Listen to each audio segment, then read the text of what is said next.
अभिनय क्षेत्रात ज्याला आपण विदर्भाचा आदर्श मानतोय, म्हणजे सिने दिग्दर्शक, नाट्य दिग्दर्शक, ते खूप खूप मोठे मोठे नामपासून त्यांचं कामच इतकं मोठं आहे. पण सगळ्यात महत्त्वाचं म्हणजे आमचे मित्र आहेत हरीश इथापे.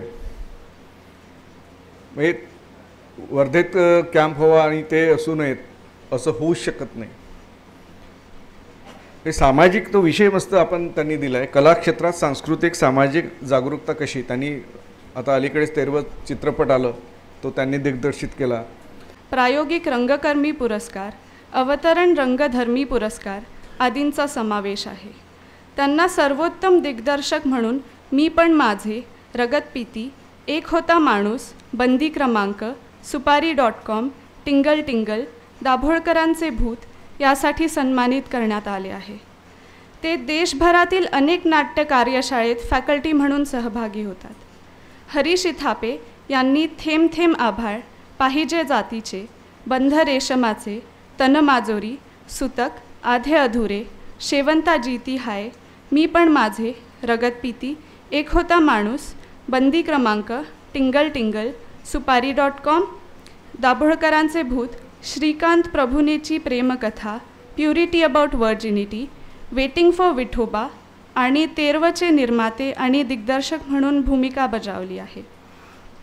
त्याशिवाय सुरकुत्या, आघातचक्र, हेलो जिंदगी, आडवी बाटली, चिमणा बांधतो बंगला, घापा घोटाळा, पुरुष सूक्त, हिस्ट्री ऑफ लेजंड, एक होती म्हातारी, सावली, लव, सत्यम शोधम सुंदरम, इन्स्टिट्यूट ऑफ पावटॉलॉजी, डेटा आधार, बावलीचे लगीन, थेंबाचे तापळ, सायलेंट स्क्रीन या एकपात्री प्रयोगांचे दिग्दर्शन केले आहे. त्याशिवाय अलीकडेच गाजलेल्या सुपरडुपर हिट चित्रपट 13चे ते दिग्दर्शक आहेत. हरीश इथापे हे नाट्य आणि सिनेक्षेत्रातील विदर्भाची शान आहे. ते दरवर्षी वर्धेतील त्यांच्या शेतामध्ये अभिनय कार्यशाळा घेतात. या कार्यशाळेला महाराष्ट्रातील कानाकोपऱ्यातून अनेक नाट्य कलावंत सहभागी होतात.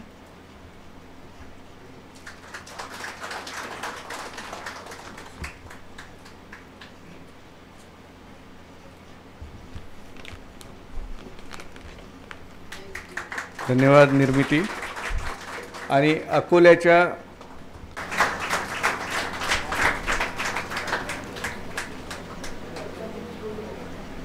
विषय असा मी दिलेला विषय नाही आहे, मी प्रामाणिकपणे सांगतो.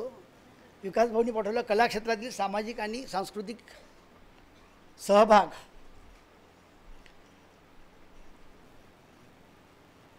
आपण सगळे महाराष्ट्रातल्या कानाकोपऱ्यातून आलेले आहात.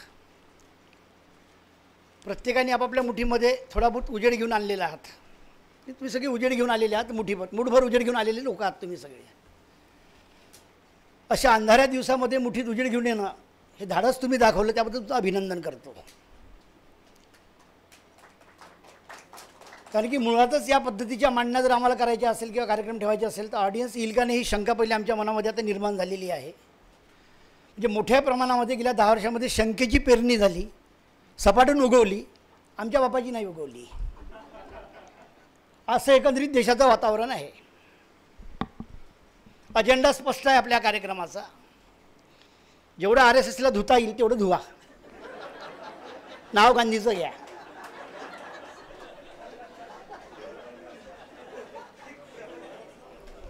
मला तरी जेवढं कळलं 2017मध्ये ते एवढंच कळलं.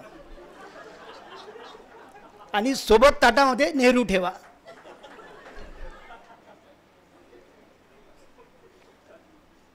हरकत नाही, पण माझ्या मनामध्ये प्रश्न हा पडला की ताट बाटलं कधी. हे सगळे उपद्रव करायची वेळ आमच्यावरती येऊन राहिली आहे. हे कधी आली आणि केव्हापासून आली हे रमसर आपल्याला समजून घ्यावं लागेल. मी काही फार अभ्यासक नाही आहे. जे सुचतं जे वाटतं ते बोलून मोकळं व्हायचा आपला स्वभाव आहे. गांधी काय म्हणाले, नेहरू काय म्हणाले, आंबेडकर मध्ये मला अजिबात इंटरेस्ट नाही आहे. मुळात प्रॉब्लेम हा आहे की नेहरू असेपर्यंत गांधी सामाजिक घटकामध्ये जिवंत होते. इंदिरा काँग्रेस जन्माला आली आणि गांधी आश्रमात आले. इंदिरा काँग्रेस जन्माला येईपर्यंत गांधी बऱ्यापैकी सामाजिक व्यवस्थेमध्ये होते हे मान्य करावं लागेल. आणि जेव्हा काँग्रेस फुटली, रेड्डी काँग्रेस आणि इंदिरा काँग्रेस जेव्हा जन्माला आली तेव्हापासून गांधी आश्रमामध्ये फिक्स झाले, अनुदान यायला लागले, ग्रँड यायला लागली आणि गांधी आश्रमामध्ये बंदिस्त झाले. म्हणून तुम्हाला वारंवार आश्रमाकडे यावं लागतं आहे. 1907ला एक नागपूरमधला तरुण बंगालमध्ये जातो आणि हिंदू धर्माला घेऊन एक संघटन उभं करतो, त्याचं नाव हेगडेवार. 25ला तो एक RSS सारखी संस्था उभी करतो, स्वयंसेवक, स्वतःच्या मर्जीने आलेले जे काही असेल त्यांचं संघटन. त्यातनं RSS जन्माला येतं. 14 वर्ष हा माणूस संघटन बांधणी करतो. ही बांधणी करताना आताच्या बनारसमध्ये त्यांना ते पप्पू सापडतात, परमपूज्य गोळवळकर. ते संघटनेमध्ये प्रवेश करतात. 14 वर्षानंतर हेगडेवारांचा मृत्यू होतो आणि राष्ट्रीय सेवक संघाची धुरा ही पप्पूच्या खांद्यावर येते. 25 ते 14 म्हणजे 25 आणि 10 35 आणि 4 39. 34ला गांधी इथं आले. मी नेहमी सांगत असतो की या विदर्भाच्या मातीत काहीतरी आहे, त्यातल्यात वर्धेच्या मातीत तर नक्कीच काहीतरी आहे. गुजरातचा गांधी इथे त्यांनी इथून वापसच जात नाही. कोकणातला विनोबा इथे येते आणि इथून पवनार सोडून जात नाही. इसका मतलब इस मिट्टी में कुछ तो भी है, म्हणून मी विदर्भ सोडत नाही.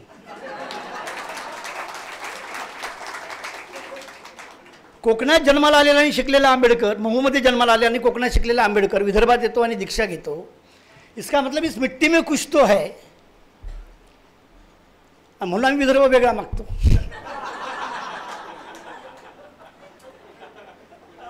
चौतीसला गांधी इथं आले. 34 ते 5 39. त्यानंतर तो RSSचा बदललेला टोन आहे, तर तुम्ही नीट जर अभ्यासला तर तुमच्या लक्षात येईल की पॉंडिचेरी हे फ्रान्सकडे होतं, जे नेहरूंनी फ्रान्सकडून लढाई करून पॉंडिचेरी आपल्यामध्ये आणलं. गोवा पोर्तुगीजांकडे होता, ते आपल्यामध्ये आणलं. तुम्ही RSSची अभ्यास पुस्तिका जर नीट अभ्यासली तर तुमच्या लक्षात येईल की ते म्हणतात की पॉंडिचेरी जेव्हा भारतामध्ये घेतलं त्यावेळेस स्वयंसेवकांनी सैन्यांना संपूर्ण सेवा देण्याचं काम केलं. मी जबाबदारीने बोलतो आहे. गोवा जेव्हा पोर्तुगीजांकडनं घेतलं तेव्हा गोव्यातले स्वयंसेवक पोर्तुगीजांच्या मागे आपला जीव मुठीत घेऊन लागले आणि पोर्तुगीजांचा झेंडा खाली उतरवला आणि भारताचा झेंडा फहरवला.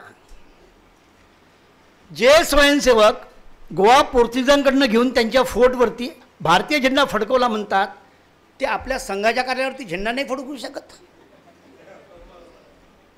हा प्रश्न मला पडतो. RSSचा अभ्यास कुठल्या पद्धतीने करायचा हे सांगण्यासाठी मी तुम्हाला हे सांगितलं.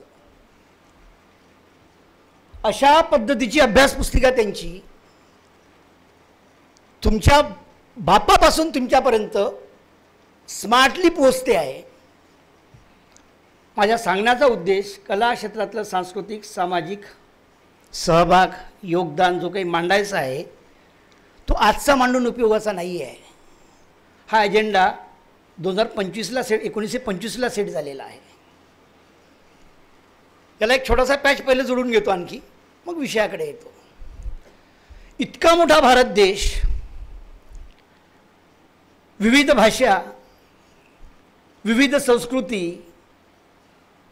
सगळ्यांनी नटलेला, प्रत्येक प्रदेशाचं वैशिष्ट्य वेगळं. या भारत देशामध्ये लारा दत्ताच्या आधी सौंदर्य नव्हतं का? लारा दत्ता जन्माला आली तेव्हा सौंदर्य जन्माला आलं काय देशात? बाकी सगळे माझ्यासारखे काळे बिंद्रेच होते.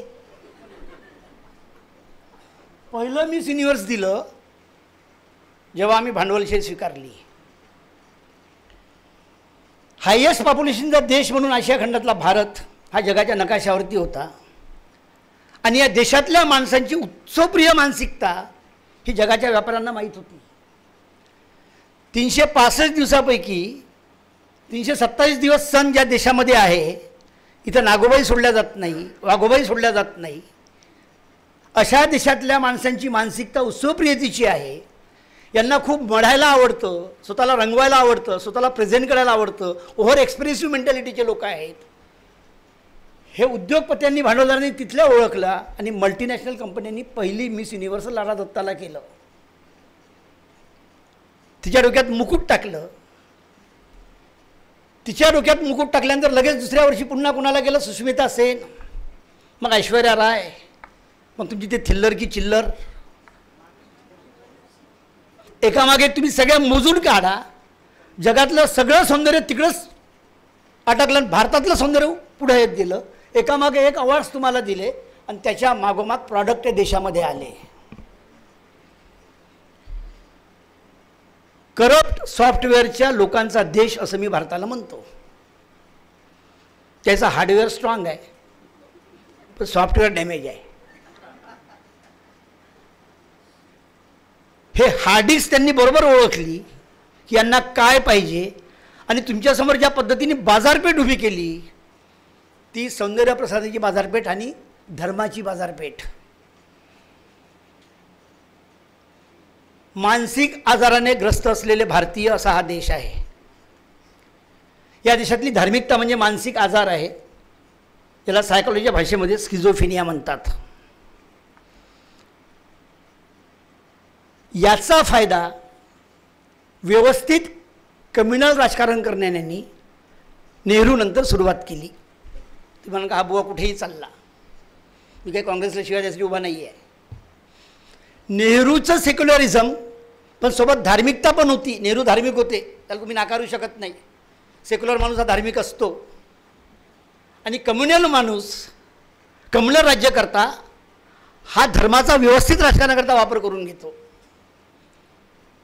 हे सूत्र काँग्रेस फुटल्यानंतर देशामध्ये सुरू झालं. तेव्हा कुठेतरी या देशातला एक मोठा भोंदू बाबा यज्ञ ठेवतो आणि त्याला देशाचे पंतप्रधान जातात. या देशातला एक मोठा भोंदू बाबा हवेतनं साखळी काढतो आणि देशाच्या पंतप्रधानांच्या हातामध्ये ठेवतो.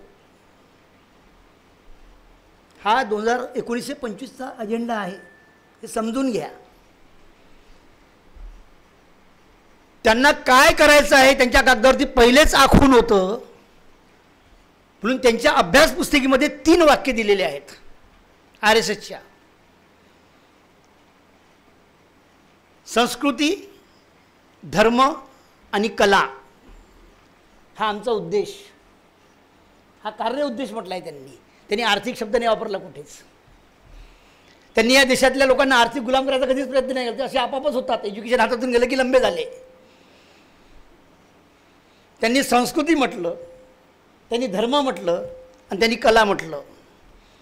मला खरंच सांगा, तिन्ही क्षेत्रावरती बहुजनांचा पगडा आहे की अभिजनांचा पगडा आहे? हा कागदावरचा 25चा उद्देश आज एकदम ताटात वाढून तुमच्यासमोर आल्यामुळं तुम्ही आम्ही बिथरले आहोत. तो आतापर्यंत ताटाखाली होता, आता तो ताटात आल्यामुळे तुम्ही आम्ही बिथरलेले आहोत. हा ताटाखालचा अजेंडा ताटात आणण्यासाठी आम्ही किती दोषी आहोत याचंही चिंतन व्हायला पाहिजे. म्हणून मी काँग्रेस, रेड्डी काँग्रेस आणि इंदिरा काँग्रेस या मुद्द्यावरती बोट ठेवलं. आम्ही वारंवार गांधी सांगतो, गांधी हा काही अभ्यासाचा विषय नाही आहे. मी स्पष्ट सांगतो, गांधी हा काही साधनेचा विषय नाही आहे, गांधी हा अभ्यासाचा विषय आहे. पण गांधी हा पुस्तकी अभ्यासाचा विषय नाही आहे, गांधी हा कृतीयुक्त अभ्यासाचा विषय आहे. तुमच्या अभ्यासामध्ये कृती असेल तर तुम्ही गांधी समजू शकता. जनपदचं अधिवेशन सावलीमध्ये झालं तेव्हा दादा धर्माधिकारी आणि काकासाहेब त्यांच्याकडे समितीने जबाबदारी सोपवली होती की येत्या वर्षांमध्ये गांधीवाद, गांधी विचार याचा प्रचार प्रसार व्हावा याची जबाबदारी दोघांकडे दिली. दोघांनी अहवाल बनवला. तो अहवाल एकदा गांधींना दाखवला. गांधींनी तो बघितला आणि 2 ओळीमध्ये सांगितलं की गांधी म्हणजे माझा असा कोणताही विचार नाही, मी गांधीवाद मानत नाही, मी कोणतंही तत्त्वज्ञान मांडलेलं नाही, माझं कोणतंही दर्शन नाही, हे गांधींचं वाक्य आहे. गेल्या 40 वर्षांपासून आम्ही या देशामध्ये पिढ्या दर पिढ्या गांधीचं तत्त्वज्ञान, गांधीचा वाद, गांधीचं दर्शन, गांधीचे प्रयोग हेच मांडत आलो, जे गांधींनी नाही म्हटलं. जे जे गांधींनी नका करू म्हटलं आम्ही तिथेच फोकस केलं. हा आमचा प्रॉब्लेम आहे, समजून घ्या. म्हणून मग आम्ही म्हटलं की गांधी साधनेमध्ये बंदिस्त केला, कृतियुक्त अभ्यासामध्ये आम्ही आणलाच नाही. कदाचित गांधीचे ते स्टेटमेंट जर आम्हाला नीट लक्षात आले असते तर सामाजिक व्यवस्थेतला गांधी हा सामाजिक व्यवस्थेमध्येच राहिला असता. आज गांधी शेतकऱ्याचा नाही आहे, मी जबाबदारीने सांगतो. आज गांधी शेतमजुराचा नाही आहे, मी जबाबदारीने सांगतो. आज गांधी 50 लाख एकल महिलांचा नाही आहे, हेही जबाबदारीने सांगतो. महाराष्ट्रामध्ये 56 लाख एकल महिला आहेत, 56 लाख सिंगल वुमन. त्यातल्या 60% महिलांच्या नवऱ्यांनी आत्महत्या केलेली आहे, उर्वरित परित्यक्ता घटस्फोटित आहेत. त्यांच्यामध्ये गांधी नाही आहे. ही संख्या अशीच वाढत जाणार, कारण की व्यवस्थेतला गांधी तुम्ही ड्रॉप करून टाकला. सितारे जमी परचा चित्रपट आम्ही जेव्हा आजमध्ये पाहायला जातो, आमिर खान सारखा निर्माता, आमिर खान सारखा अभिनेता, त्याला परफेक्टनिस्ट म्हणून आम्ही ओळखतो, पहिल्यांदा आयुष्यामध्ये त्याच्या पूर्ण चित्रप्रवासामध्ये त्याच्या चित्रपटाच्या सुरुवातीला स्क्रीनवरती या देशाच्या कम्युनल पंतप्रधानाचं कोटेशन लिहून येतं. हा सांस्कृतिक दहशतवाद आहे जो 2025 कागदावर लिहिलेला होता. हे समजून घ्या, तुम्ही चित्रपट पाहिला असेल तर. आमिर खानला सुद्धा माझा चित्रपट सेन्सॉरमध्ये अडकू नये म्हणून या देशातल्या जन्माला आलेल्या, स्वतःहून जन्माला आलेला, त्याची डिलिव्हरी नाही झाली या पंतप्रधानाची, हे स्वतः माईची कैची फाडून बाहेर आलेलं लेकरू आहे.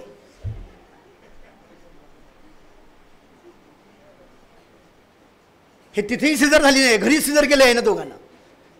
यानं अमित शहानं त्याचं केलं, त्याने असं केलं. त्या पंतप्रधानांचं कोटेशन स्क्रीनवरती येतं आणि मग चित्रपट सुरू होतो, ज्या चित्रपटाची खऱ्या अर्थाने समाजाला गरज आहे. आता मला खरंच सांगा, अशा पद्धतीने जर आम्ही गांधी समजून घेत राहिलो ते तुमच्या पिढीची चिटिंग नाही का? माणसं बदलायसाठी जन्माला येतात, त्याच्यावरती तुमचा आमचा विश्वास असलाच पाहिजे. माणसं बदलायसाठी जन्माला येतात, हे मान्य आहे, पण बदलाचं वय कमी व्हायला पाहिजे. अडचण ही आहे की बदलाचं वय दिवसेंदिवस वाढत चाललेलं आहे, ते कमी होत नाही आहे. प्रचंड शिक्षण आमच्यापर्यंत आलं, आम्ही डिग्र्या घेऊन बसलोत, संवाद क्षेत्र आमचे वाढलेत. पहिले संवाद क्षेत्र फार छोटे होते, आता संवाद क्षेत्र अफाट झालेले आहेत. संवाद क्षेत्राची साधनं वाढलेली आहेत, तरीही माणसाचं ते जे वय आहे ते कमी होत चाललेलं आहे. हे घातक आहे आणि त्यासाठी हे उपक्रम आहे विकास भाऊ जे आपण करतो आहे.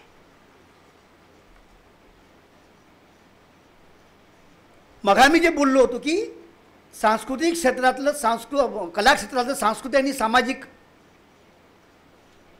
ते जे लारादत्तापासून सुरू झालेलं आहे, ते जे मार्केट बाजारपेठेपर्यंत आलं, त्याचं आज स्वरूप मनोरंजन या क्षेत्रामध्ये टोळ्यांमध्ये झालेलं आहे.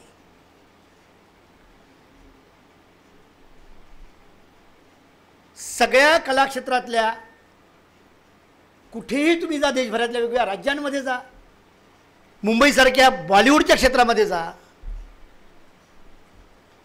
जसं कुणबी वधूवर परिचय मेळावा जन्माला आला आहे गेल्या 20 वर्षामध्ये, 2 बैले तेली वधूवर परिचय मेळावा जन्माला आला, तसा चॅनलमध्ये गुजरात्यांची टोळी तयार झाली,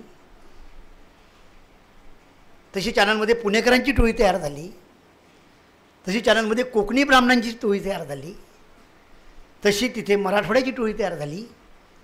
जातीचे समीकरण फक्त विवाहापुरते राहिलेले नाही आहे, मनोरंजन क्षेत्रामध्ये सुद्धा ते घुसलेले आहेत. हा तुमचा नाही आहे, त्यांनी सेट केलेला अजेंडा आहे. मुळात या सगळ्या क्षेत्रावरती अभिनयाचा जो काही पगडा होता पिढ्याने पिढ्यापर्यंत, तो पगडा मोडून काढताना त्यांनी शेक्सपियर अनुवाद केला. अनुवाद करणारे अभिजन होते, कौतुक करणारे आम्ही बहुजन होतो. पण आमच्याच मातीतला शेक्सपियर अण्णाभाऊ साठे आम्हाला आठवला नाही. हा त्यातला प्रॉब्लेम आहे, जे आपण सुधारण्याच्या गोष्टी करतो आहे.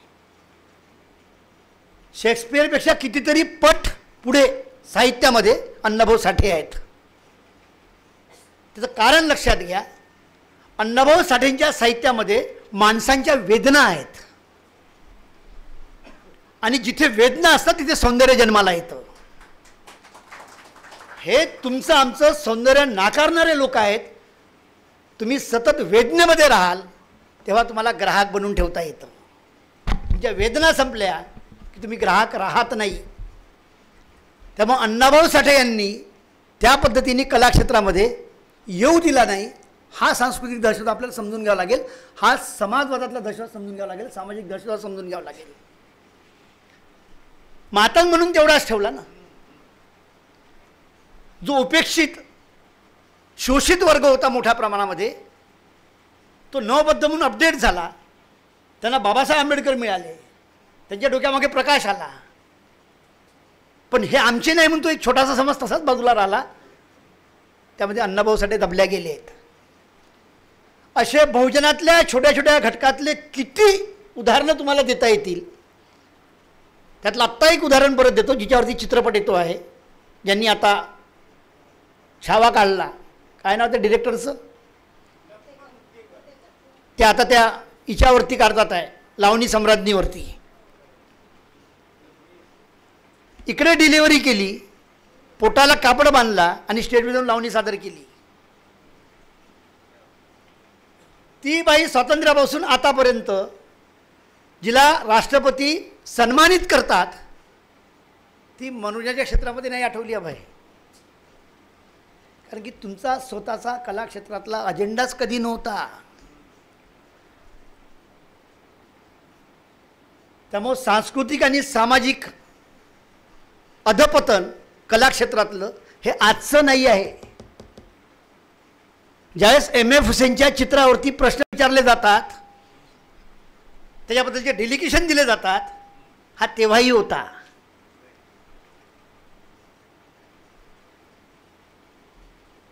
मुळात शिक्षणापासून वंचित असलेले तुम्ही आम्ही लोक, आम्ही शिक्षण घ्यायचं की अजेंडे सेट करायचे, हा मोठा प्रश्न आमच्यासमोर होता. कारण की आमच्यामध्ये पहिले पोटाची भूक महत्त्वाची होती. त्यामुळे RSSनी जो काही खेळ करून ठेवलेला आहे, तो खेळ हा काही फक्त BJPच खेळते अशातला भाग नाही. मी जबाबदारीने सांगतो. हा नेहरू नंतरच्या राजकारणामध्ये पण खेळला गेलेला आहे. त्याच्या वर्षाची काँग्रेस एवढे वर्ष देशात टिकून राहिली सत्तेमध्ये. आता एक महत्त्वाचा आणि जबाबदारीचा मुद्दा टाकतो आणि मग मी पुढे सरकतो. तो कसा हेही समजून घ्या. गेल्या 5 वर्षापासून देशामध्ये एक लाट आलेली आहे संविधान सन्मानाची. जो तो संविधान सन्मानावर बोलून राहिला. आणि विरोधी पक्ष असे म्हणतात, सत्ताधारी पक्ष असे म्हणतात की फेक नरेटिव्ह आहे यांचंवालं. आणि आम्ही म्हणतो की नाही, ही आमची प्रामाणिक भावना आहे. समाजातला जो तो घटक तुटून पडला आहे संविधानावरतं. आणि संविधानाची मांडणी करताना आम्हीच इथे बसलेले अनेक जण आज इंदिरा गांधींनी लावले आणीबाणीचं समर्थन करायला लागलेले आहेत. आम्ही हे विसरलो की 25 नंतर या देशामध्ये RSSनी कशी इल्युजन्स तयार केले. पण आम्ही इल्युजन्सचे बळी ठरलो हे आम्ही मान्य करत नाही.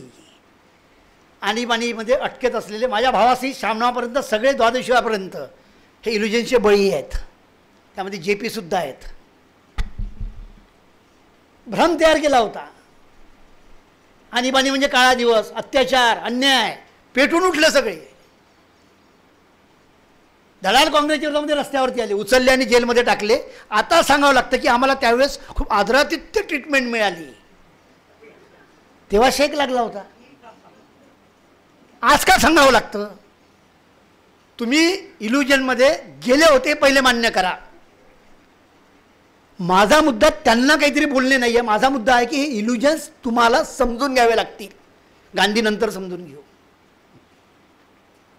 समाजाचं वाटोळं एखाद्या नेत्याची फिलॉसॉफी समजून तिला फॉलो करणे चुकीचे असेल तर त्यांनी जेवढं होत नाही त्यापेक्षा जास्त वाटोळं होतं माणसं भ्रमामध्ये जेव्हा होतात तेव्हा. RSSनी या देशामधलं जे सगळ्यात मोठं षड्यंत्र चालवलेलं आहे ते भ्रमाचं षड्यंत्र आहे. हे नीट समजून घ्या. EVM हे भ्रमाचं षड्यंत्र आहे. ते एक वेगळंच इल्युजन पैदा करून ठेवलेलं आहे. पण आम्ही विसरलो की आमचा जो फेथ आहे, ज्याला आम्ही ब्लाइंड फेथ म्हणतो, रॅशनॅलिस्ट लोक, आमचाही शब्दाचा घोळ आहे. फेथ ब्लाइंड कसा राहीन यार? मला बुद्धिजीवी लोकांची कधी कधी किंवच येते. फेथ ब्लाइंड कसा राहील? बिलीव्ह आणि फेथ जिथं मी ठरवूनच टाकलेलं आहे की मला काहीच तपासणी न करता स्वीकारायचं आहे, म्हणजेच तो ब्लाइंड आहे. म्हणजे फेथ हा 100% ब्लाइंड आहे. मी बिलीव्ह करतो की माझ्या डोक्यावरती छत, त्यांच्या छताला उतार आहे, त्यावर पडलेलं पाणी उतारा मग खाली उतरणार, हे मला माहीत आहे, म्हणून मी बिलीव्ह करतो. पण दुसरा अंधभक्त तिने छतावर पडलेलं पाणी खाली उतरतच नाही, मग तिथंच जिरते म्हणते. हा फेथ आहे. फेथ आणि बिलीव्ह मधला पण फरक जर इथल्या शिक्षित समाजाला कळला नसेल तर आम्ही किती वर्ष भ्रमामध्ये राहिल्याचा अंदाज घ्या ना. आम्ही शिक्षण घेताना भ्रमाचं शिक्षण घेतलं. हां, थोडी थोडी धार्मिकता पाहिली तर काय फरक पडते म्हणते, मनाला शांती भेटते. मग आम्ही म्हणतो बरं आहे, मन शांतीसाठी धार्मिकता असली पाहिजे माणसामध्ये. विकास भाई म्हणते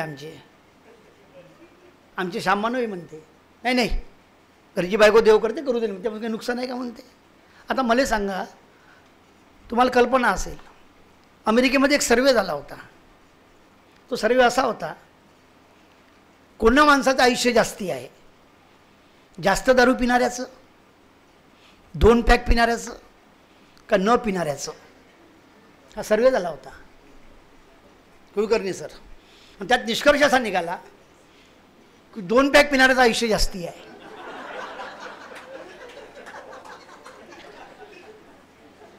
म्हणून मेडिकलमध्ये वाईन आणि अल्कोहोलचा वापर करतात, पण तो प्रमाणामध्ये असला पाहिजे.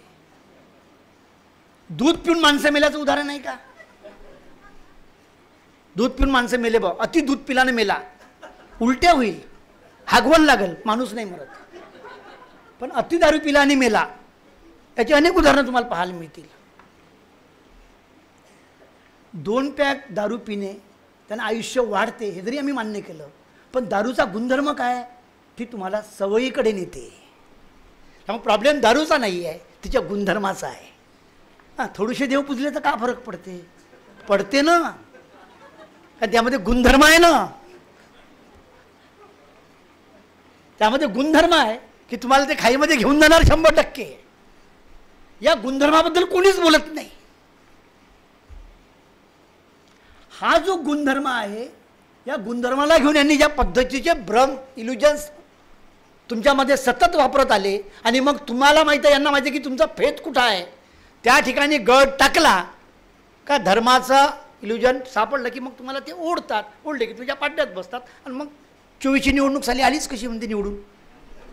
तो गळ तुमच्या तिथं अटकला होता, तुम्हाला माहीतच नाही. तुम्हाला अलगद ओढून घेतलं धार्मिकतेच्या गळाने. त्यामुळे धार्मिकता वाईट नसते राजकारणामध्ये. राजकारणामध्ये कम्युनल ॲप्रोच वाईट असतो, जो मी मग जबाबदारीने बोललो की रेड्डी काँग्रेसने इंदिरा काँग्रेसची फोड झाली तेव्हापासून कम्युनल ॲप्रोच भारताच्या राजकारणामध्ये प्रवेश केला. त्याचे परिणाम आज आम्ही भोगतो आहे. हा नेहरूपर्यंत नव्हता, तिथं गांधी मेला. गांधी मेल्याबरोबर हळूहळू नेहरू लंबे होत गेले. नेहरू लंबे झाल्यानंतर आम्ही आंबेडकर एकाला देऊनच दिला. त्याने तुम्हाला हातच लावून दिला नाही, आमचे वे बाबा. हाही भ्रम त्यानंच तयार केला. मी नेहमी सांगत असतो की हा देश समजदार माणसाला जर कळलं असतं ना तर 3 माणसाच्या भरोश्यावर उभा आहे. उगाच महात्म्य सांगतो आम्ही का गांधीनं नेहरूला बोलवलं, वल्लभभाई पटेलला बोलवलं, दोघांची चर्चा विनिमय केला, वल्लभभाई पटेलला पंतप्रधान बनवायचं. मग ते म्हणाले की नाही, माझी प्रकृती बरोबर राहत नाही, मी वयानं मोठा आहे, नेहरूला बनवा.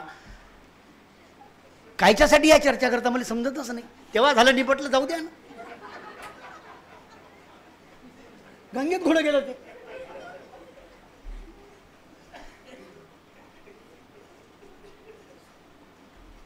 आणि ह्या पोराला तुम्ही हे सांगता ते त्याच पद्धती कसे कसे प्रश्न विचारत होते मग पालन मी. हे असे प्रश्न जर या पिढ्याच्या डोक्यामध्ये आले तर कुलकर्णी सर कसं होईल. स्वराज्य ग्राम स्वराज्याबद्दल तुम्ही बोलून राहिले, पण शेतकऱ्यामध्ये गांधी दिसत नाही याबद्दल कोणालाच प्रश्न पडत नाही. माणूस भ्रमात गेला की प्रश्न पडण्याची प्रक्रिया थांबत असते, आणि जेव्हा प्रश्न पडायची प्रक्रिया थांबत असते तेव्हा आम्ही पाहिजे तशी सत्ता करू शकतो. शिक्षणाने भ्रम दूर होतात वगैरे वगैरे, हा गैरसमज आहे. भ्रम वाढले, कमी वाजतं, सपाटून वाढले. हे जे गळ टाकलेले आहेत हे गळ समजून घ्या.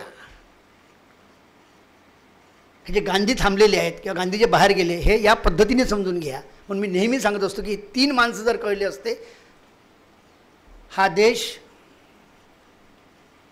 पंडित जवाहरलाल नेहरूच्या कृतीमुळे उभा राहिला. पंडित जवाहरलाल नेहरूंच्या पर्सनॅलिटीचा, व्यक्तिमत्वातली जी कृतीशीलता होती ती इम्पॉर्टंट आहे, ज्यावरती आम्ही बोट नाही ठेवत. हा देश बाबासाहेबांच्या ज्ञानामुळे उभा राहिला.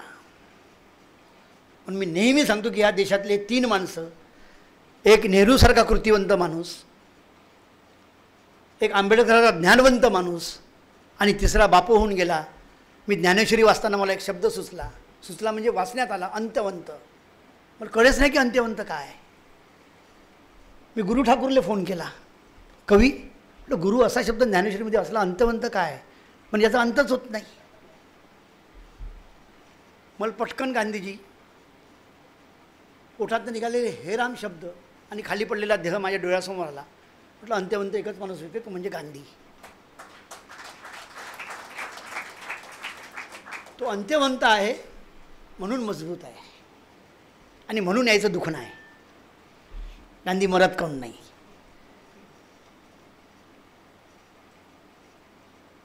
गांधी कोणत्याही भ्रमात न गेलेलं व्यक्तिमत्व आहे.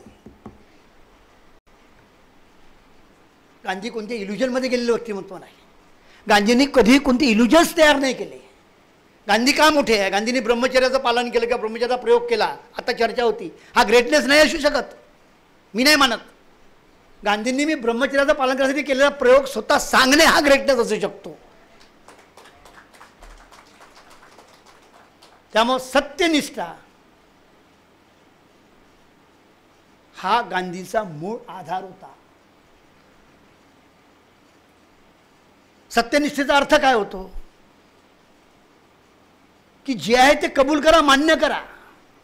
आजचं चित्र काय आहे? आम्ही कोणीच मान्य करायला तयार नाही आहोत. गांधीच्या सत्यनिष्ठेबद्दल कोणीच बोलत नाही, गांधीच्या कृतिशक्तीबद्दल कोणीच बोलत नाही. गांधीच्या आयुष्यातले घटनाक्रम खूप सांगतात, गांधींनी दिलेलं प्रिन्सिपल सांगतात.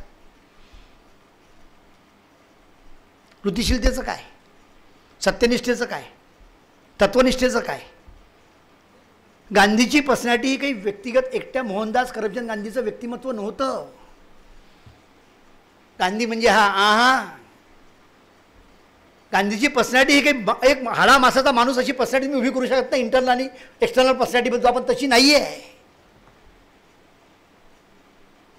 गांधी म्हणजे तत्व, गांधी म्हणजे सत्व, आणि गांधी म्हणजे स्वत्व. ह्या तिघातनं तयार झालेली पर्सनॅलिटी म्हणजे गांधी, आणि त्यातनं जन्माला आलेलं म्हणजे सत्य. आणि मग तर अहिंसा वगैरे नंतर येत बसतात. हे सत्य मांडण्याची ताकद ज्या माणसामध्ये होती ती ताकद या देशातली हरवलेली आहे. म्हणून हा प्रॉब्लेम आहे. म्हणून आम्हाला कार्यक्रम आला की चलो बात करे, चलो संवाद करे. किंवा मला भीती नाही, मी घाबरत नाही. जे स्लोगन देऊ आम्हाला जे उपक्रम राबवावं लागलेले आहे हे भीतीचे लक्षण आहे. जेव्हा माणूस म्हणतो ना मैं नहीं डरा, म्हणजे तो घाबरलेला आहे. हे लक्षात घ्यायचं तुम्ही. गेल्या 5 वर्षामध्ये ज्या ज्या पद्धतीने उपक्रमाने ॲक्टिव्हिटीज झाल्या महाराष्ट्रभरामध्ये देशभरामध्ये, डरो मत, इसका मतलब तुम डरे हुए हो. तुम्ही डरो मत म्हणून उपक्रम राबवण्यापेक्षा डायरेक्ट मैदानात जाऊन उतरले असते तर मॅसेज जास्ती चांगला गेला असता. मी तुमच्याशी हे यासाठी शेअर करतो आहे की या समोर बसलेली जेवढीही तरुण मंडळी आहेत तुमच्यावरती खूप मोठी जबाबदारी आहे. म्हणजे आमच्यावरती पण आहे, नाही असं नाही आहे. बघा पांडे सरांचं वाक्य मला प्रचंड आवडलं की प्रत्येक पिढ्या, तुमच्या पिढ्या फार ग्रेट आहे, तुमच्या पुढे येणाऱ्या पिढ्या आणखी ग्रेट राहणार. प्रत्येक पिढी येणारी ही अपडेट होत असते.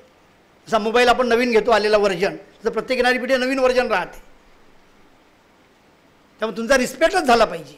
पण तो रिस्पेक्ट होत असताना एक्झॅक्टली तुमचा गोल काय आहे तो सुद्धा नीट सेट व्हायला पाहिजे. 5-25 वर्षामध्ये येणाऱ्या पिढ्यांसाठीचे गोलच नीट पद्धतीने सेट न झाल्यामुळं हे सगळे प्रॉब्लेम्स येतात. हे समजून घेण्याची त्यांची काही अवकात नाही आहे. हे RSSचं सरकार नाही आहे. विकास भाऊ तुम्ही काही म्हणा, या देशामध्ये RSSचं सरकार बसू शकत नाही. हे मोदी शहाचं सरकार आहे. RSSने वारंवार या देशामध्ये प्रयोग केले पण सरकार बसवू शकलं नाही. हे सरकार आहे मोदी आणि शहाचं सरकार. हे राष्ट्रीय सेवक संघाचं सरकार नाही आहे. 14ची निवडणुकीचा अजेंडा हा RSSचा नव्हता, मोदी शहाचा होता. आणि नंतर दुसऱ्या निवडणुकीमध्ये मोदी शहा वीक पडल्यानंतर त्यांना RSSचा आधार घ्यावा लागला. हा फरक समजून घ्या. म्हणजे तुम्ही ज्यांच्याबद्दल लढता आहात, आता ही लढाई एक नाही आहे, ही लढाई एकाच घरातल्या 2 माणसांसोबत आहे. एक आहे मोहन भागवतासोबतची आणि एक आहे अमित शहा आणि मोदीसोबतची. आणि सांस्कृतिक सामाजिक क्षेत्र अक्षरशः तुमच्या आमच्या हातातून गेलेलं आहे, हे मान्यच केलं पाहिजे. मीडिया 100% हातातून गेला. इलेक्ट्रॉनिक्स मीडिया तुमच्या हातातच नाही आहे. म्हणजे तुमच्या आमच्या घरातल्या पोरी आणि बायका TV सिरियलमधल्या फॅशन्स पण बाजारामध्ये जाऊन तेच विकत घेते. ज्या पोरींच्या हातामध्ये पुस्तक असले पाहिजे त्या पोरीच्या टॉपला इथं खेकडा लावून राहते, क्लचर. एका पोरी जो 10 क्लचर आहे वेगवेगळ्या पद्धतीचे, पण पुस्तक नाही आहे. ते लहारा दत्त आहे तुमच्यावर पोहोचवलेली. तुमच्या घरातल्या माया, मी आणखी धाडसाने सांगतो एक, तुम्ही सगळ्या सिरियल्स सगळे चित्रपट तपासून पहा. तुम्हाला शेडमाके, भोयर, इंगोले, झाडे नावाचं आडनावाचं पात्र दिसते का?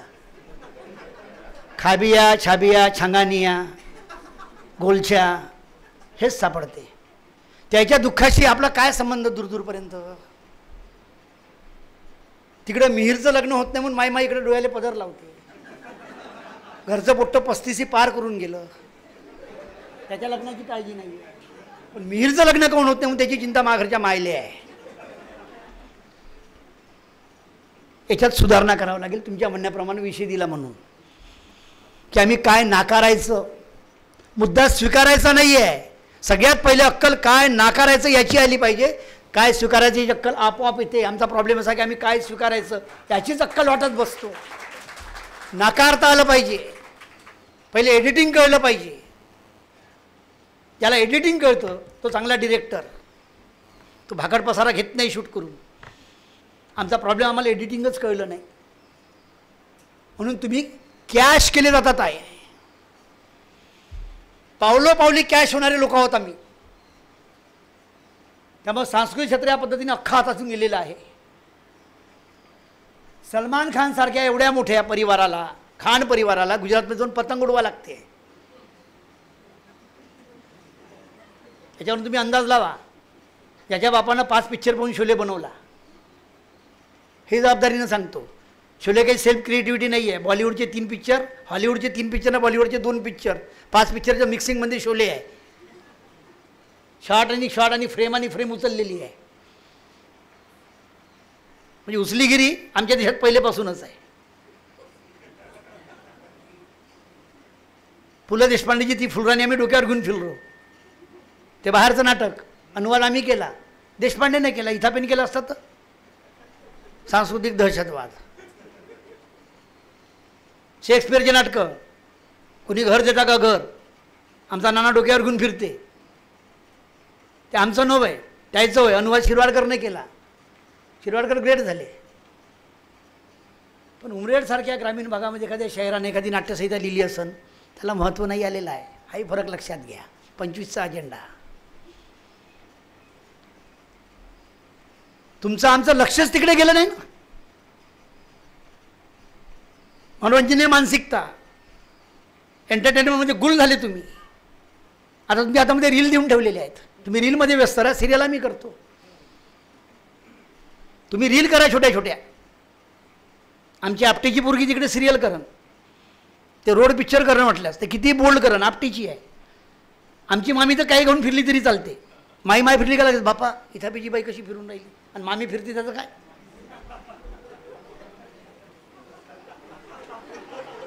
मामीचं काय करायचं. मामी माहीत आहे ना, तिचं काय करायचं.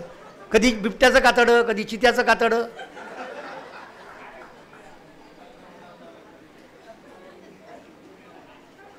मला आणखी चांगल्या भाषेमध्ये बोलता येतं, मुद्दाम मी या भाषेमध्ये बोलून राहिलो. नॉर्मली तुम्हाला कळलं पाहिजे हलकं फुलकं म्हणून. हा फरक लक्षात घ्या तुम्ही.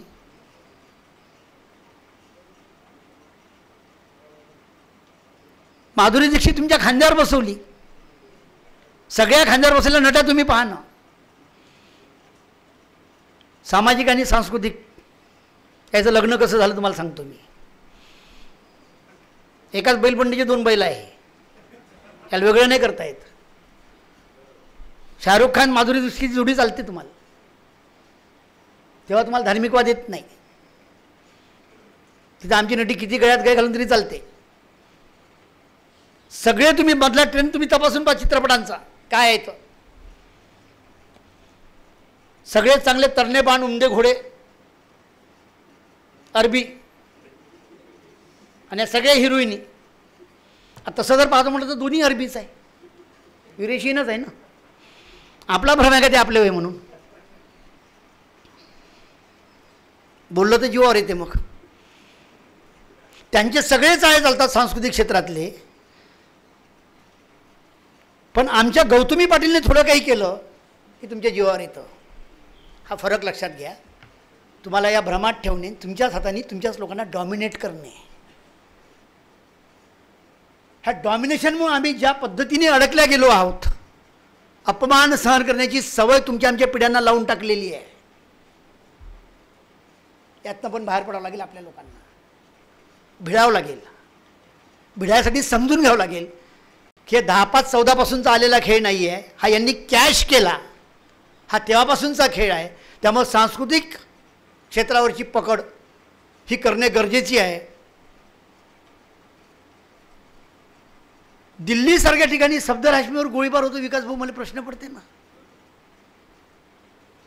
व्यवस्थेच्या विरोधामध्ये एखादा कलावंत जेव्हा आवाज उठवतो त्याला गोळ्या मारल्या जातात. बी तर तुम्हीच पेरलं ना. सफदर हाशमीसारखा उमदा एक तरुण व्यवस्थेच्या विरोधामध्ये एल्गार पुकारतो, प्रभाकरराव, तुम्ही गोळ्या झाडून मारता. पेरणी कोणी केली हे आपल्या पोरांना सांगावं लागेल.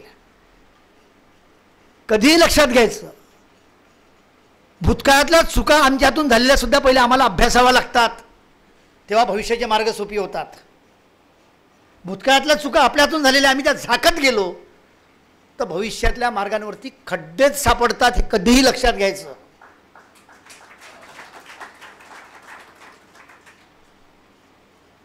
आम्ही इकडे बोलतच नाही, आम्ही फक्त समोरच्यावरती बोट दाखवतो. हे सगळं तपासावं लागेल, आणि हे तुम्हा लोकांना तपासावं लागेल अभ्यासाच्या माध्यमातून, चर्चेच्या माध्यमातून, संवादातनं. सेल्फ स्टडीचे दिवस आता राहिले नाही आहे. सामाजिक बदलाकरता, परिवर्तनाकरता समूह अभ्यासाचे दिवस आलेले आहेत. ग्रुपने बसून चर्चा करावं लागेल सांस्कृतिक क्षेत्राबद्दल, सामाजिक क्षेत्राबद्दल, आर्थिक क्षेत्राबद्दल. आपले आग्रह बाजूला ठेवावा लागेल. जे गांधींनी ठेवले होते ते 34 नंतरच ठेवणं सुरू केलं. गांधी स्वभावामध्ये प्रचंड आग्रह होता सुरुवातीच्या काळामध्ये, त्यामुळे आंबेडकर आणि गांधींचे वाद व्हायचे. पण 34ला सभागृहामध्ये आल्यापासून या मातीमध्ये काय गुण आहे का माहीत, माणसांचे आग्रहही कमी झाले. आग्रहही कमी करावं लागेल, आणि त्यांचा अजेंडा कसा क्रॅक करता येईल पण तुमच्या एक बुद्धान उदाहरण सांगतो आम्ही की सांस्कृतिक क्षेत्रामध्ये जो काही दहशतवाद यांनी तयार केलेला होता, त्या दहशतवादाला पहिला छेद महाराष्ट्रामध्ये आत्ता जो दिला, या नवीन छेद किरण मानेच्या पाठीशी आम्ही सगळे उभे राहिलेलो आहोत. त्याचं कारण ते आहे. आता त्याचंच रिपिटेशन काल साबळेसोबत झालेलं आहे, निलेश साबळेसोबत. हे प्रयोग आहेत. त्यामुळे सांस्कृतिक क्षेत्राला नीट समजून घ्यायसाठी आपल्यालाही ठरवावं लागेल की त्या त्या क्षेत्रामध्ये या पद्धतीने काम करणारे, सामाजिक बदलासाठी काम करणारे, सामाजिक विषयावरती काम करणारे कलाकृत्यांमध्ये सामाजिक आशय असलाच पाहिजे. सामाजिक विषयावरती बोललं पाहिजे आपण. यांच्या कुठल्याच कलाकृत्या फक्त एंटरटेनमेंट, एकही सिरियल मला तुम्ही सांगा, चित्रपट सांगा की यामध्ये मी तेरवा केला महिलांच्या याच्यावरती, एकल महिलांच्या संघर्षावरती, हे नाही करणार. थिएटर त्यांच्याकडे गेलेले आहेत, सगळ्या सिस्टीम त्यांच्याकडे आहेत, OTT प्लॅटफॉर्म सगळे त्यांचे आहेत. कुठं लावायचा हा प्रश्न आपल्या लोकांना पडतो. 85% समाज एक आपला OTT प्लॅटफॉर्मसुद्धा आपण जन्माला घालू शकत नाही, ही शोकांतिका आहे. याचं कारण हे मागं मी जे बोललो, जे काही करायला पाहिजे होते, ज्या पद्धतीने पावलं उचलायला पाहिजे होते, ते आम्ही उचलले नाहीचा फायदा हा सगळा घेतात आहे. आम्हाला ते दुरुस्त करावं लागेल, नव्याने परत रिफॉर्म करावं लागेल, समजून घ्यावं लागेल. तुमच्या पोटी जन्माला येणाऱ्या पिढ्यांसाठी, तुमच्यासाठी पण नाही म्हणत मी, तुम्ही बऱ्यापैकी अर्धा पल्ला पार करून पुढे चुकलेले आहात, पण तुमच्या पोटी जन्माला येणाऱ्या ज्या पिढ्या आहेत त्या पिढ्यांसाठी या देशातलं सांस्कृतिक सामाजिक क्षेत्र तुम्ही जर आज नीट नाही केलं तर पुढच्या पिढ्या आर्यव्रत देशामध्येच राहील. मी आर्यव्रत शब्द वापरतो आहे, त्यांनी अखंड भारत शब्द वापरला होता, मी आर्यव्रत शब्द वापरतो. हा भारत देश आर्यव्रत देश झाल्याशिवाय राहणार नाही. तो जर पाहायचा असेल आर्यव्रत देश कसा आहे तर तुम्ही लैला नावाची वेब सिरीज पहा, हुमा कुरेशीने केली. मला वेळ सांगशील ना? एक शेवटचा पॅच मारतो की माणसाला सांस्कृतिक भान कसं असावं याचं उत्तम उदाहरण या देशामध्ये जर कुठे असेल तर ते केरळ राज्यामध्ये आहे. विकास भाऊ, केरला मल्याळम फिल्म जर तुम्ही आज पाहिल्या तर मल्याळम फिल्ममध्ये सगळे सोशल कंटेंट घेऊन ज्या पद्धतीने कलाकृत्या येतात आहे, माणूस हेलावून जातो. पुरोगामी महाराष्ट्रामध्ये असं दिसतच नाही. तिकडला तर प्रदेश सोडूनच द्या. संविधानाने या बोटामध्ये जे ताकद देऊन ठेवलेली आहे, ह्या बोटाची ताकद काय, एक मंडेला नावाचा चित्रपट तो या बोटाची ताकद तुम्हाला सांगतो. 1.5 तास तुम्हाला 2.5 तास हालू देत नाही. हे योगदान आमचा पुरोगामी संतांचा महाराष्ट्र कधी देणार?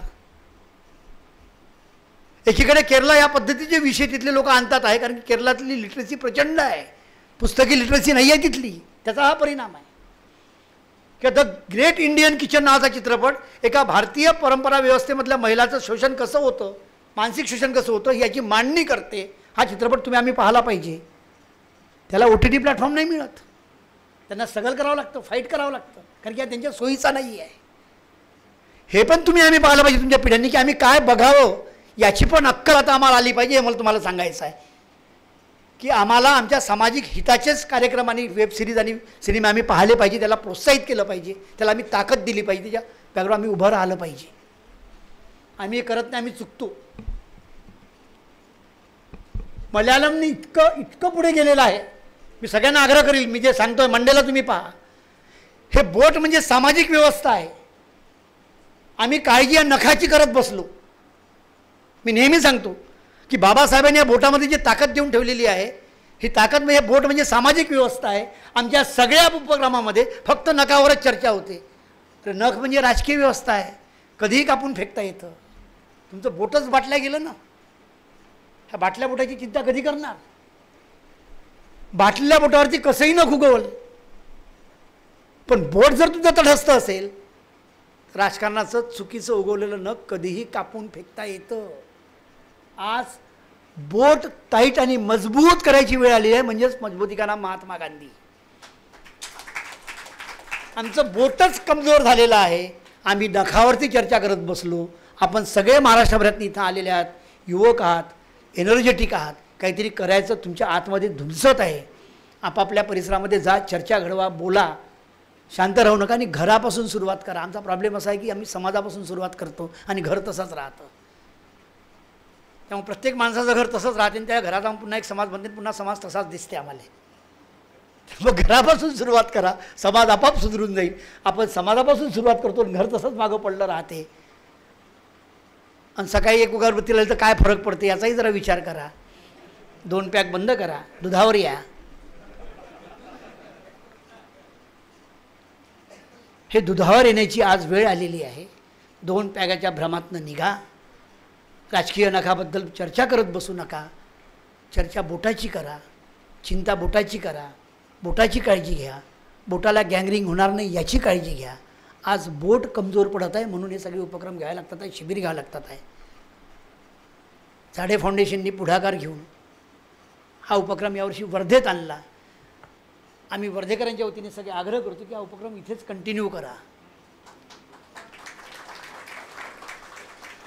गांधी वाचणे हा एक भाग झाला, पण गांधीचे वाईफ्स आपोआप आपल्या पर्सनॅलिटीमध्ये हा दुसरा भाग झाला. माणसं वाचण्यापेक्षा वाईफ्सनी जास्ती बदलतात. आमचे वाईफ्सच मिसिंग आहेत. मग कुणीतरी बोललं की ग्राम राहीन की नाही राहीन, खेडे राहीन की नाही, पांडेसर बोलले की नाही 100% खेडे संपणार नाही. जग बदलणार आहे, आधुनिकीकरण होणार आहे सगळं, नो डाऊट. इस्रायलसारखी शेती भारतात होणं सुरू होईल. आपल्या शेत्या त्याच्याजवळ जाईल, अदानी अंबानीजवळ शेत्या राहीनच. शेवटी अन्न पाहिजेच. त्यामुळे त्या बदलाकडे, इल्युजन्सकडे जास्त धावू नका. आज जो आपला बाप आहे शेतामध्ये राबवून राहिला तो कसा जगन 10-20 वर्षी याची काळजी करा. गाव राहीन की नाही याचा काळजी नंतर करा. आम्ही डायरेक्ट गावाचा विचार करत बसतो. अमेरिकेचा विचार, फ्रान्सचा, इटलीचा, ट्रम्पचा आणि ते एकदम हिटलरपर्यंतचा. पहिले बापाचा तर विचार करा. तिच्या नवऱ्यानं आत्महत्या केली गरजाबाई, त्या बाईचा तर विचार करा. 3 महिने, 3.5 महिने, 4 महिन्याचा लहानसा लेकरू घेऊन ते बाई कसा आयुष्याचा प्रवास करत असेल. शेतकरी आत्महत्येवरती सगळ्या व्यवस्था बोलतात, सगळे घटक बोलतात, पण ते एकट्या राहायला बाईबद्दल कोणीच बोलत नाही. हाही एक प्रश्न मला नेहमी पडतो. हा एक सामाजिक मोठा प्रश्न आहे. ही सामाजिक संवेदनशीलता आपल्यातली जागृत झाली पाहिजे की एखादा अजेंडा, एखादा गोष्ट ब्लस झाली की त्याच्यामागे आम्ही सगळेजण लागतो, पण जे सूक्ष्म पातळीवरती घडणाऱ्या घटनाकडे आम्ही लक्षच देत नाही. खूप मायक्रो लेवलवरती पाहायची आज गरज आहे. आम्ही लार्ज लेवलवरती पाहतो, मोठ्या गोष्टीकडे पाहतो आणि मग त्यामध्ये ते फक्त चर्चा होत राहतात, घडत काहीच नाही. एक बाई कमजोर होणे म्हणजे एक अख्खं कुटुंब उद्ध्वस्त होणे. कारण तिच्या पोटी जन्माला आलेली पिढी हे देशाचं भविष्य आहे, आम्ही विसरून जातो. तो तर सोडून गेला. त्यामुळे एकलबाईच्या प्रश्नावरती, सिंगल वुमनच्या प्रश्नावरती, तिच्या डॉमिनेशनवरती आम्ही बोलत नाही. आणि सेकंड थिंग, आम्ही महिलांचा जो घरातच डॉमिनेशन करतो तिथेबद्दल आम्ही बोलत नाही. त्याची पण चर्चा व्हायला पाहिजे की जे वुमन डॉमिनेशन घरातनं सुरू होतं, तुला काय समजते, तू चुप बस, हे चुप बस संस्कृती पण आमची बंद व्हायला पाहिजे. हाही सांस्कृतिकरणाचा एक भाग आहे. घराघरापर्यंत आम्हाला टी व्ही पोहोचवली, टी व्हीच्या माध्यमातून रामायण पोहोचवलं. सारेच्या सारे आमच्या घरी टी व्ही नव्हतं, बाजूच्या घरी जाऊन आम्ही गर्दी करून रामायण पाहिलं. रामायणातनं महाभारत रामायण आमच्यापर्यंत पोहोचवलं. सीतेनं कशी अग्निपरीक्षा दिली म्हणून आमच्या बायकांनं पाहिली. माय हो, हळहळल्या बिचारा. राम पुरुषोत्तम झाला आणि सीता बिचारी तशीच राहिली. अग्निपरीक्षा सीतेनं दिली आणि कॅरेक्टर सर्टिफिकेट रावणाला भेटलं. हे आमची अवस्था आहे. शंका घेणाऱ्या माणसाला आम्ही पुरुषोत्तम करून ठेवलं. जिचा काहीच दोष नाही तिला आम्ही आगीत टाकलं आणि कॅरेक्टर सर्टिफिकेट आम्ही त्याला दिलं. कॅरेक्टर सर्टिफिकेट देऊन पुन्हा त्याला मी जाळूनही राहिलो. केवढे महाभागाव आम्ही, याचाही विचार करा. खूप कठीण कठीण जायची गरजच नाही. या सोप्या सोप्यामध्ये जरी गेले ना तरी उत्तरं सापडतात, तरी उत्तरं सापडतात. ते रामायण टी व्हीतनं आमच्या घराघरापर्यंत पोहोचवलं. त्यात एक पिढी लंबी झाली, सीता आणि राम पूजत राहिले. त्या पिढीचा पदर पकडून आता बाकीचे जे काही येणारी पिढी आता अयोध्येला जाऊन आली. तुमच्यापैकी अनेक जण गेले पिढ्यापैकी दर्शनाला. माहीत होतं की समजा मोठा राम दाखवला, त्या सगळ्या भानगडी बाहेर पडू शकून बालराम दाखवला. हुशारपा किती आहे. बालराम दाखवला, वयस्कर राम दाखवला नाही मंदिरामध्ये. हां, आणि तोही सावळा दाखवला. मग त्याला बहुजनाला आपला वाटला पाहिजे. फोटोमध्ये इकडे घरी दाखवताना पुरा गोरा दाखवते, पण मंदिरात बसवताना बरोबर काळा बसवला. कारण की बहुजन येईन तर आमच्या तुंबड्या भरण. 8% थोडी तुंबड्या भरणार आहे. 85% झाला पाहिजे गर्दी करत. त्यासाठी त्याला तो आपल्यासारखा वाटला पाहिजे, त्याचा स्किन टोन माझ्यासारखा असला पाहिजे. हे समजून घ्या. मी मगापासून या भ्रमाबद्दल बोलतो आहे. आणि हा स्किन टोन आमच्या रामाचा बरोबर तिथं मॅच केला आणि हा स्किन टोन तुमचा दूर झाला पाहिजे म्हणून तुमच्या हातामध्ये फेऱ्याला लावली पण देऊन ठेवलं. 7 दिन में ग्लो. लाला दत्ताच्या हातमध्ये ट्यूब दिली, तिनं मार्केटिंग केलं, आमच्या पुरीनं लावली, बाप मरून राहिला. हे सगळं समजून घ्या, सूत्र बांधा एकमेकाशी. हे सगळे एकमेकाशी कनेक्ट आहे, एवढ्या वरचेवर नाही आहे. मग ते मंदिर पडलं काय, भिंती पडल्या काय, छत कोसळलं याचं आम्हाला काही दुःख वाटत नाही. आम्हाला मूर्ती दिसली, आपल्या लेकरासारखी दिसली, काळा सावळा, आई हरिभाऊ तसाच आहे म्हणते बा. अशा अनेक माया म्हणते, बाबूसारखा चेहरा आहे म्हणते रामाचा. घरचं पोरगं त्या रामामध्ये पाहिजे, याले गुण एक नाही. मुद्दाम सावळा ठेवला, पण तोच तुमचा विठ्ठल सावळा तो नाही चालत. पण तो आता चालायला लागला कसा हे समजून घ्या. या निवडणुकीच्या आधी 750 कीर्तनकार मार्केटमध्ये सोडले होते, पेड कीर्तनकार. सांस्कृतिक सांगून राहिलं तुम्हाला, 750 कीर्तनकारांचं ट्रेनिंग झालं. गावागावात जाऊन त्यानं भागवत केलं, कीर्तनाचे कार्यक्रम केले. धोतर वरतं बंडी, वारकरीचा पगडा, गळ्यात माळ. 750 वारकरीच्या याच्यामध्ये टाकून वारकरी कीर्तनाच्या निमित्तानं मार्केटमध्ये सोडले आणि व्यवस्थित धर्माचा गळ फेकला. साला UM घापा केला म्हणते, UM नाही केला, 750 कीर्तनकारांना केला. तुमच्या लक्षात आलं नाही. लोकसभेच्या नंतर लोकसभेमध्ये कीर्तनकार नव्हते फिरले. जसा लोकसभा डाऊन झाली, विधानसभेमध्ये कीर्तनकार फिरले गावागावामध्ये. कुलकर्णी सरांना कल्पना असेल याविषयी. गावागावात कीर्तनकार फिरले, धडाल कार्यक्रम होते, धडाल कार्यक्रम खेड्यापाड्यामध्ये. हाक नाही का बोंब नाही, कथा प्रवचन तिथे समजा तिकडले. हे सगळं जे काही आहे सांस्कृतिकरण हे समाजाच्या मनोरंजनासोबत समाजाच्या जडणघडणीसाठी होतं, जे संतांनी केलेलं आहे. यांनी त्याचं बाजारीकरण केलेलं आहे आणि त्या बाजारीकरणाचे तुम्ही आम्ही बळी झालेले आहोत. इथं आम्हाला थोडंसं जागृत व्हावं लागेल, समजून घ्यावं लागेल. तुम्ही सगळे वेगवेगळ्या कोपऱ्यातनं आले, कानाकोपऱ्यातनं आलेले आहे. 5:30ची वेळी तुम्ही 15 मिनिटं लेट झालो, सॉरी. विषय असा आहे की बोलायला बसलं तर खूप बोलता येतं, पण मी मध्ये मध्ये पॅचेस घेतले. सलग बोलासाठी 2-2.5 तास बोलता आलं असतं, पण पॅचेसमध्ये काही गोष्टी तुमच्यापर्यंत पोहोचल्या पाहिजे. तुम्ही सगळी जबाबदारी घ्या. आपला विचार, बहुजनांचा विचार, शोषितांचा विचार मांडणारे कार्यक्रमाला प्रोत्साहित करा, त्या पद्धतीचे उपक्रम राबवा. आणि सगळ्यात महत्त्वाचं, आपल्या परिवारापासून, आपल्या पिढ्यांपासून, आपल्या सभोवताली असणाऱ्या लोकांपासून जेवढा संवाद घडवता येईल तेवढा संवाद घडवून आणा. मोर्चांमध्ये जाण्यापेक्षा संवाद घडवण्यावरती विश्वास जास्त ठेवा. माणसांशी बोला, बोलत राहा, प्रश्न विचारा, क्रॉस करत बसू नका, भांडत बसू नका. मग त्यांनी सांगितलं त्या पद्धतीने क्रॉस क्वेश्चन करा, त्यांना प्रश्नामध्ये अडकवा, थोडंसं वाचन करा, समजून घ्या. तुम्हाला सगळ्यांचं मनापासून अभिनंदन करतो. मला बोलायची संधी दिली त्याबद्दल मी आभार मानत नाही, कारण मी परिवारातला माणूस आहे. मला ऐकून घेतलं, ज्या सगळ्यांच्या मनापासून धन्यवाद. लव यू, थँक्यू.